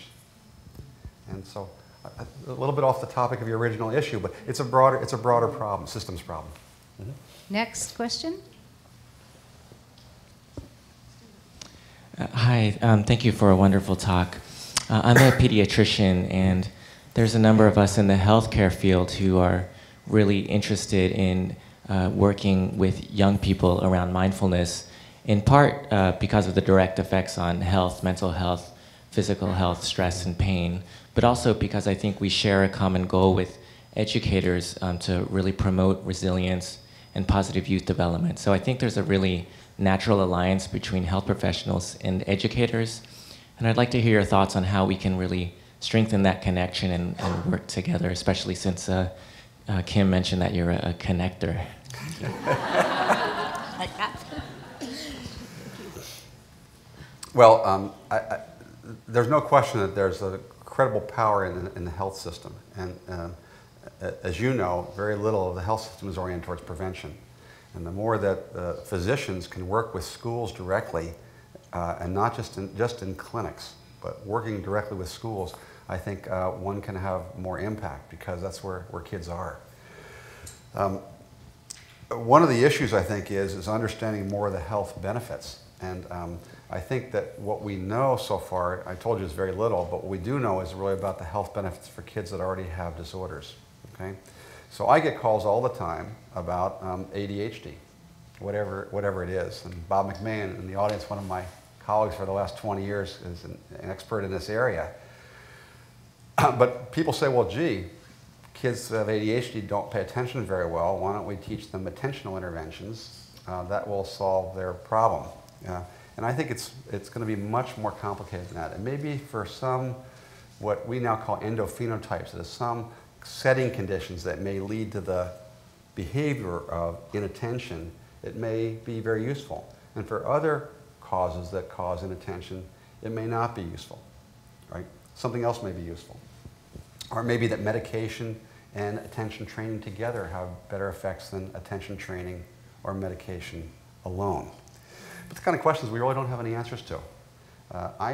You go on the web, do yoga for kids, and you see what's claimed. There are what we call selection biases as scientists. Certain families are more likely to bring their kids to these classes, right? That don't represent the population of kids that have a disorder like asthma or ADHD. So there's already a selection bias in the process. There are no control groups, so we don't really know. Most people have never seen an intervention they don't like, at least at the beginning, minus surgery, of course. And so things that feel good, people like. But the fact that they feel good doesn't mean that they have the intended effects we want. So the research on this area is really important, and I think the healthcare system and education system can work very well together on this issue, not just because of mental health outcomes, but because of physical health outcomes. It's interesting, you know, that the answer would be the school and healthcare. What I'm not hearing there is parents. So why is that? That's not where we go automatically. It's not just you. Yeah. It's not where we go automatically. We talk about the schools have to do it and the healthcare system has to do it. Children spend a lot of time with parents. Is that because it's a difficult audience to reach? Do you compare the outcome when you deal with parents as opposed to when you deal with schools? The outcome for the child? Would it be more powerful if you put all of your energy on parents?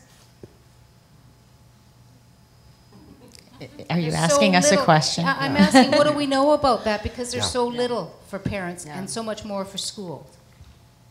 Well, I was just going to say one thing. It's so interesting how many emails I get from parents when they read anything in the newspaper that is written about the research I'm doing on the Mind Up program.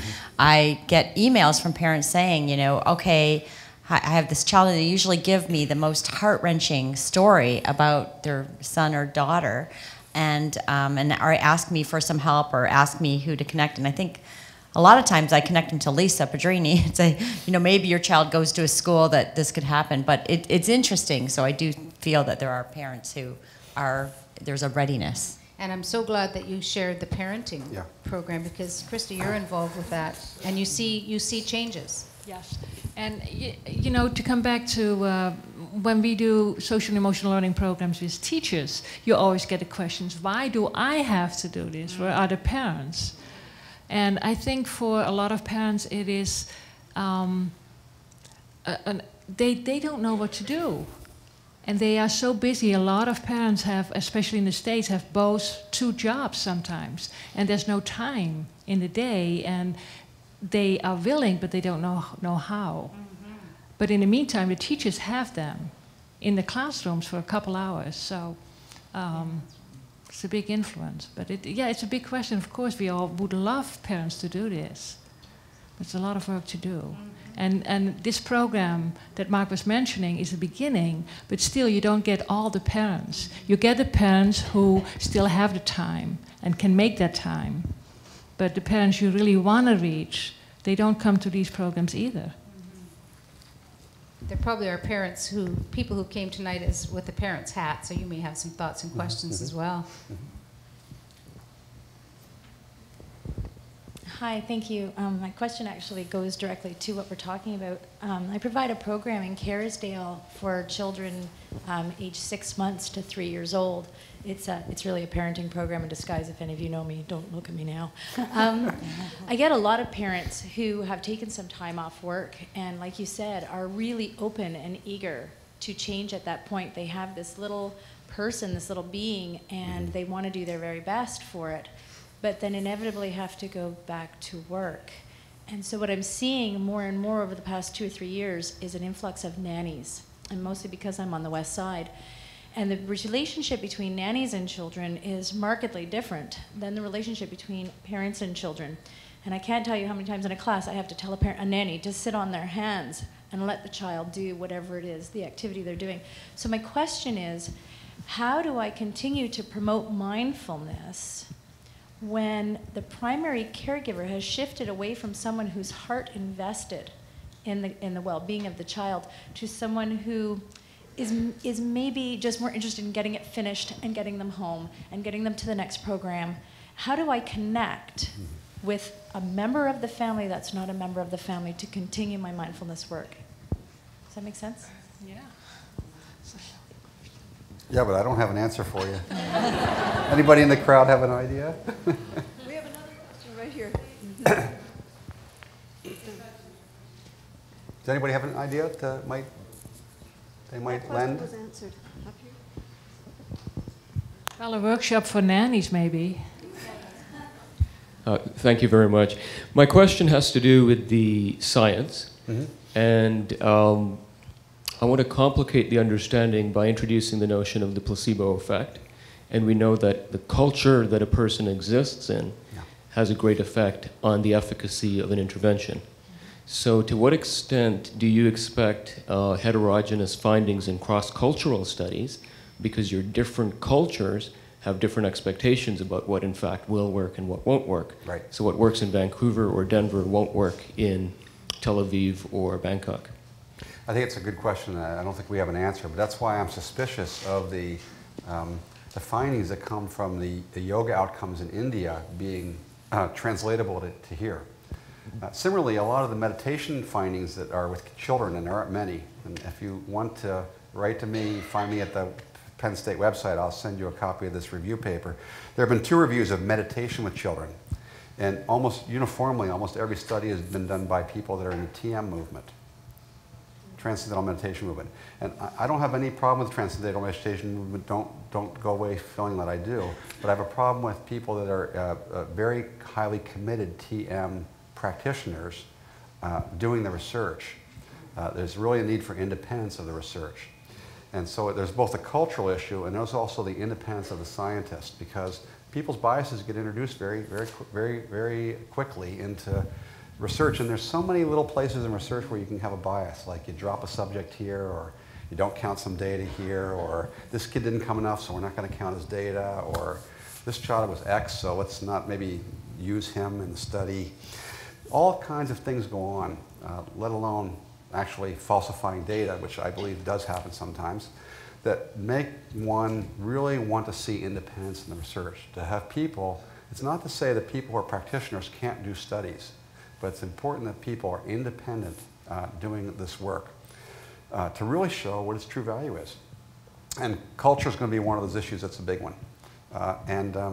So, for example, the work we're showing of effects on rumination and intrusive thoughts in highly anxious kids in inner city, very violent environments, may be very different effects than we might find in North Vancouver, right? In which you've got kids that are highly stressed because their parents are making a lot of money and putting a lot of pressure on them to do well in school, which the kids that I work with don't have any of that pressure. Their pressure is to go out on the streets. Right? So it may be we have different effects in different contexts, and that's really important to understand. Different effects on different populations are not necessarily a bad thing. They can be a good thing. It means that the effects aren't uniform, that they're contextualized. Well, I was just going to add one thing about the placebo group, and I think so some people aren't aware of that. Sometimes there's something called a Hawthorne effect. The kids who get the treatment versus those who remain controlled, the kids who get the treatment will improve no matter what. And I think it sort of argues for two things. One thing is really making sure your measures both are really connected to this theory of change, that you are changing in the things that you expect to, but also that you have an active control group who also gets something else. So I think that's the other thing when we talk about the science and do really carefully designed studies, that's what we have to work toward. Right. So for example, not only is there not good research in this area in general, but for example, there aren't studies, even our study, so I'm including myself in the not so good here.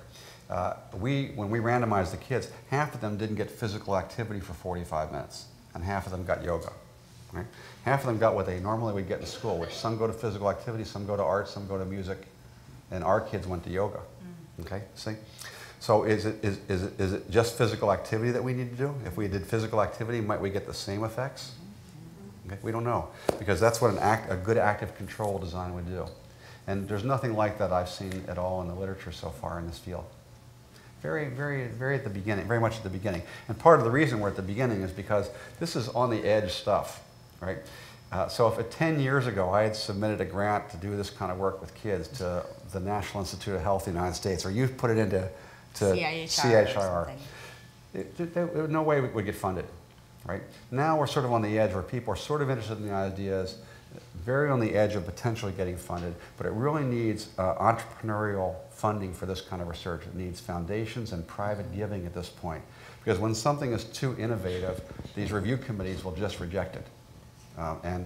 Almost all of the good research in the area of mindfulness began through private giving and foundations that innovate in this field. It doesn't come from getting money from SSRC or CHRI or the NIHs, because when it's too different, it's unacceptable to the average scientist. We have another question. Somebody's waiting patiently. Hi.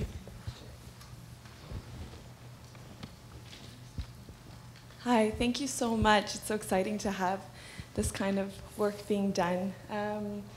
I had a question regarding prevention. There was a lot of talk about the focus being on elementary school children and teachers, and then you brought it back to the parents. Mm-hmm. Have there been any, and you mentioned the private kind of work that needs to be done, has there been any focus on maternity classes or things at the very beginning when parents have time and, as you mentioned, they're really motivated to get started on things like this? Yeah, I don't know what's going on in Vancouver, but there's very good work in San Francisco by a woman named Nancy Bardicki, which is mindfulness training for parents in the prenatal period.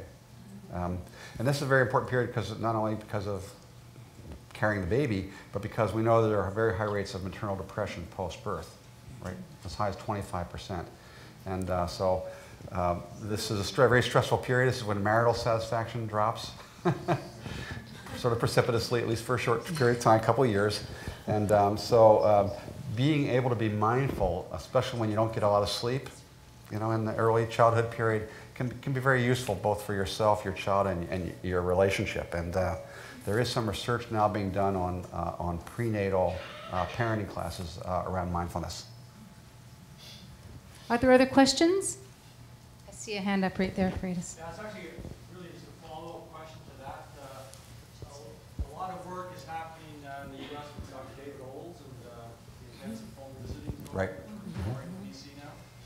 I'm not sure whether this sort of thing is part of the nursing training as part of that, but it sounds like it would be useful because clearly the earlier you intervene with the parents, the better. Right. It's great that you have pathologic to school, but it's often too late, effectively attenuated. Do you know if any work's going on in terms of that? Because that's 30 years of randomized research. Yeah. Right. Well, and we're close friends. We went to school together, actually. And the nurse-family partnership work is very, very good quality work, and it's great that it's rapidly expanding to other countries, including the UK and Canada. It's expanding in the United States. Nurse-family partnership.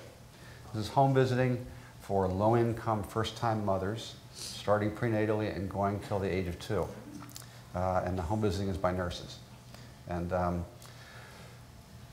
but I mean, he and I have talked about this a little bit, but there's no what you'd call orthodox sort of mindfulness training going on. There's a lot of focus on mothers becoming sensitive and responsive to their baby signals. And when you do that, you're becoming more aware and more mindful. But there isn't any what we would call traditional practices that are part of this. Mostly talk. Yeah. Mm-hmm. There's another question there.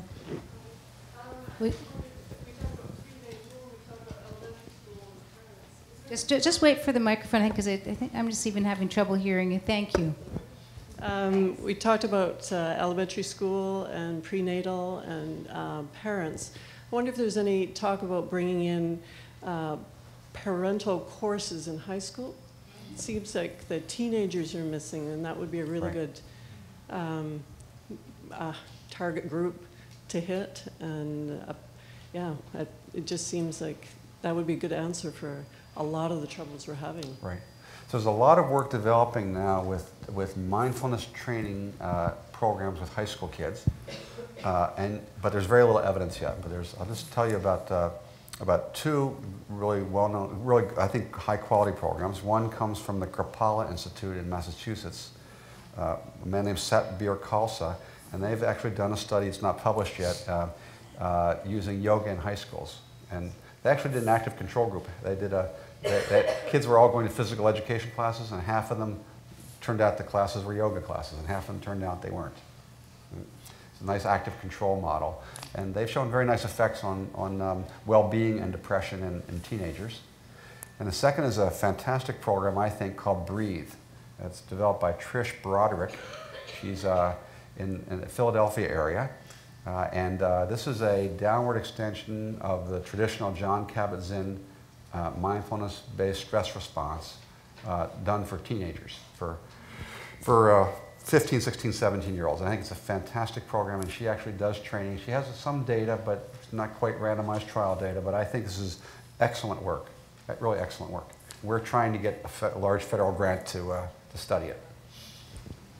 Right. Trish Broderick. Yeah, and I was just going to say, I know here in Vancouver there has been kind of grassroots approaches to bringing mindfulness into the high school. So some teachers who've gone through the Mind Up training for the elementaries who are now modifying it, but we really don't know that much about it, and we haven't done any research at all. Trish Broderick would be a great guest to have for the center here. We're running out of time. We're coming to the end, and I'm feeling as though we've been. What you've really told us is that there isn't a lot of research yet, and that a lot of it that is being done, you're doing. Thank goodness. Thank you for that.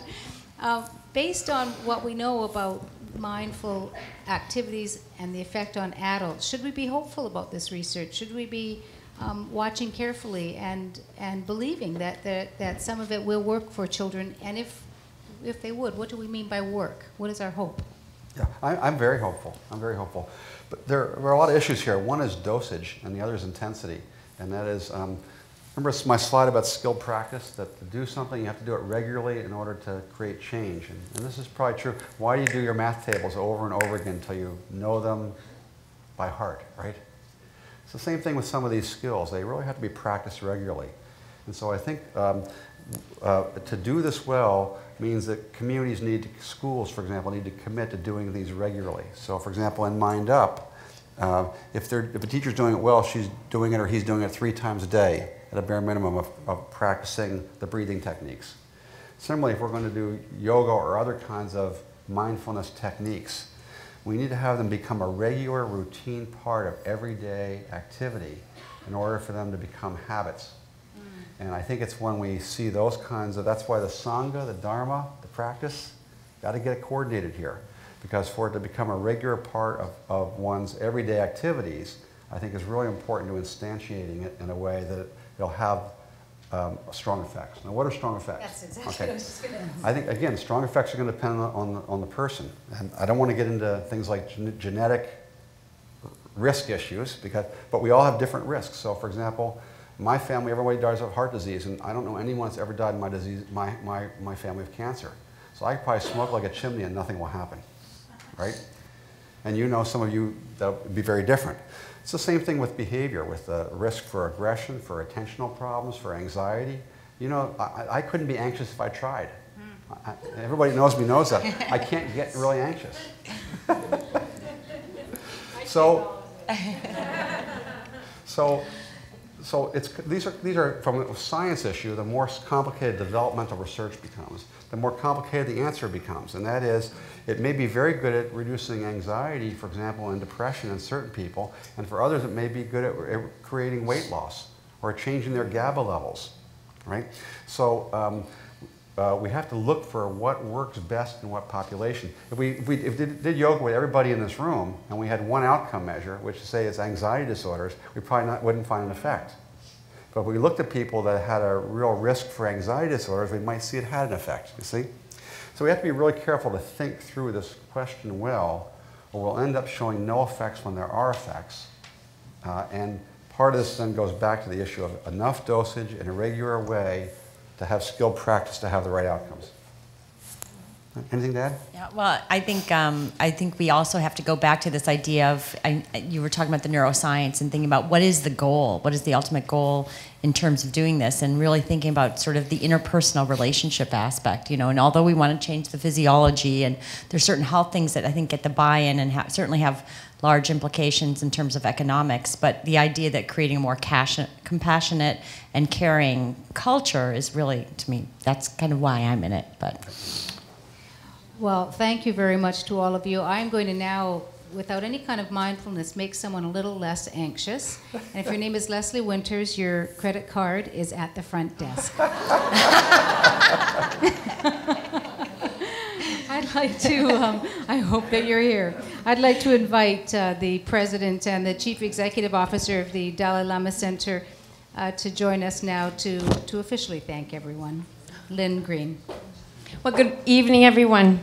It's wonderful to see so many familiar faces here, people who are practicing every day in the classroom some of the ideas that we've heard about this evening, and who care so much about your work with children and youth. And it's a real pleasure to thank our presenters tonight, Christa and Mark and Kim, and also Maria for your wonderful moderating and designing this evening. I know that all of us have learned a huge amount, and also are going away with more questions as well that we want to explore and learn more about. I hope that you will join us on March the 3rd, which is our next speaker series event, when we have Dr. Jack Miller, who will be speaking. He's coming from the University of Toronto, Ontario Institute of Studies in Education. And he's going to be, his work is on holistic education, development of a holistic curriculum. And he's going to be carrying on the theme that Victor mentioned earlier this evening, and looking at the impact of holistic curriculum and whole child education on the development of wisdom and compassion in children. He's been involved in creating an alternative program in the public school system in Toronto that is based on whole child education. So it very much follows the theme of this evening, and I really hope that you'll come back and join us. The information will be on our website. So once again, thank you so much to each of you for enriching our lives tonight, and I hope all of you have a safe journey home. Thank you very much.